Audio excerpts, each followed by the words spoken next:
Welcome to another episode of What Makes This Company Great. Today's company is Coca-Cola. And we're going to answer the question, is Coca-Cola financially world class? Let's take a look at Coca-Cola in more detail.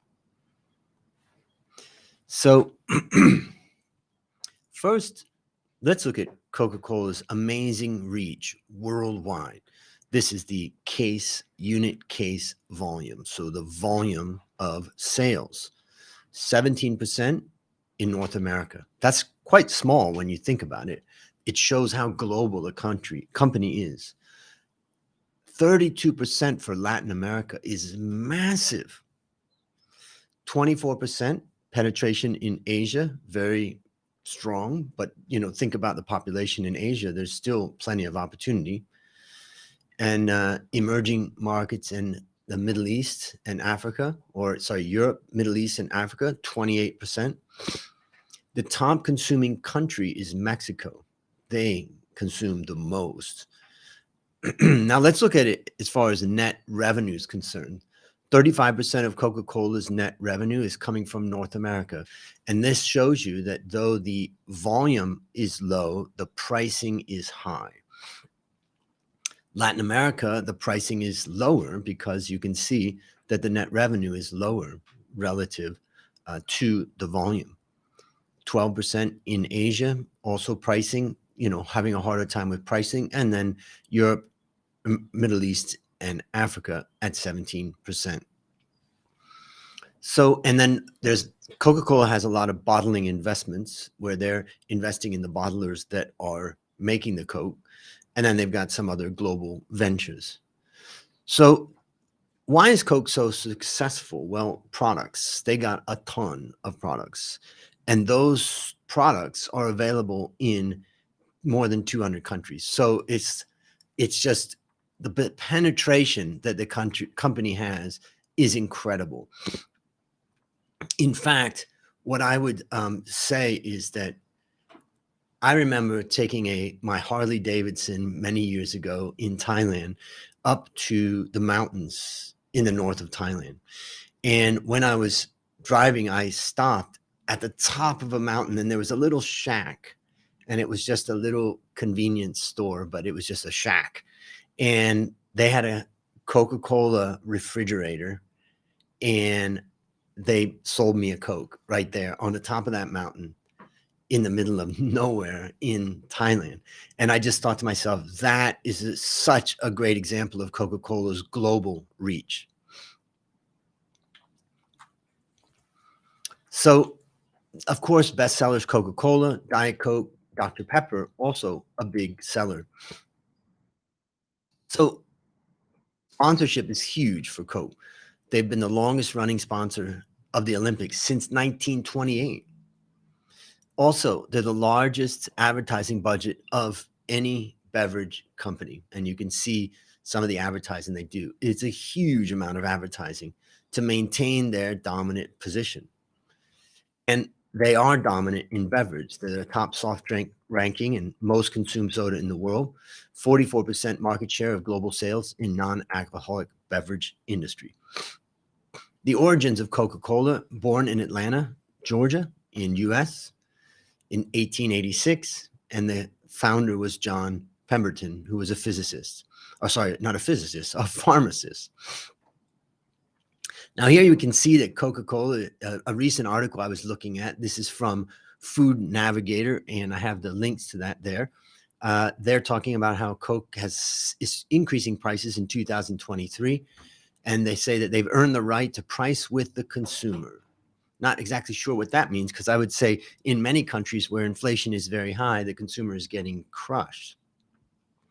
But this gives you a picture of the pricing power that they have.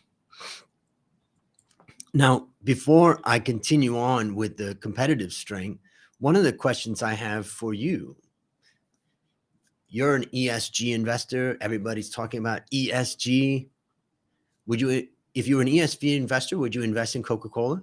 Or would you say, I would not invest in Coca-Cola because I'm an ESG investor? What do you think? One of the things that you could argue is one of the leading causes of death in the world is diabetes and other diseases related to the consumption of sugar. If you were an ESG investor, would sugar consumption be an issue? That's my question to you. What do you think? Let's continue on. So I want to discuss. Rajendra says ESG means environmental, social, and governance. Some keys that people are excited about in the world of investing these days. Now let's look at the competitive advantage of the company. The company is in the consumer staples sector. It has 86,200 employees and $33 billion in revenue. As we looked at Coca-Cola being the main beverage, then you got Sprite, Fanta, and Dr. Pepper. So the competitive advantage is through the iconic brand recognition, extensive global distribution network, and diverse portfolio of beverages. Those three things. So how was it achieved? Achieved by strategic marketing, brand management, investing in bottling partners, and continuous product innovation to meet evolving consumer preferences. Here we can see that Coca-Cola has built its competitive advantage now through its branding, through its marketing, and through its global network. But is the company financially world-class? That's the question I want to answer. And here's how I measure competitive advantage as an investor and a business owner. I created this 10 years ago, what I call the world-class benchmarking scorecard. And this is how we create this scorecard for any company in the world. We gather the yearly and quarterly financial data of 26,000 global companies worldwide. We then calculate each company's profitable growth score, which is our composite of both profitability and growth. After that, we rank the subject company relative to sector peers of a similar size. It's a decile ranking from 1 to 10, 1 being best. And I consider a score of 1 or 2 as financially world-class. We then assess the company's performance over the prior 4 years and the past 12 months. So let's see, is Coca-Cola financially world-class? I'm comparing the company against 560 large consumer staples companies worldwide. And the answer, I would say, is yes, the company is financially world-class. 2020 was a bit of a hit. We can see that it has a ranking of 3. So if I just zoom into that to make sure that you can clearly see it, the ranking was 2 in 2019. And then the COVID year, 2020, it was 3. Then it went back up and improved to 2 and has maintained at that 2 level. So I would say, though it was a rough year in 2020, the company is financially world-class. So now I thought we would just look at the source of some of this competitive advantage. Remember, we looked at McDonald's previously, and I showed that the net profit margin of McDonald's was about roughly 30%.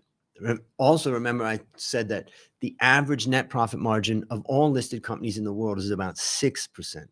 So we're talking about a 5 times advantage that McDonald's has over other companies in the world. What about Starbucks? Well, Starbucks has about, let's just say 12, 17, maybe a 15% net profit margin. That's about 3 times the global average. So fantastic, but far below McDonald's. And now let's look at Coca-Cola. Coca-Cola is kind of in the middle. Let's say 23% on average. So getting close to McDonald's numbers. It is incredibly high in the net profit margin space. The problem with Coca-Cola is probably a little bit harder to get growth these days. So would you like to see your company and how it measures up? If you own or lead a company with more than 15 million revenue, just comment or DM me. This is what makes this company great, Coca-Cola. And we've answered the question.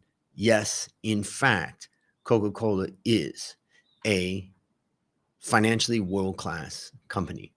Leave any comments in the notes below. And if you want me to look at a company, feel free to put it in the notes, and I'll see if I can look at that company. Have a great Friday.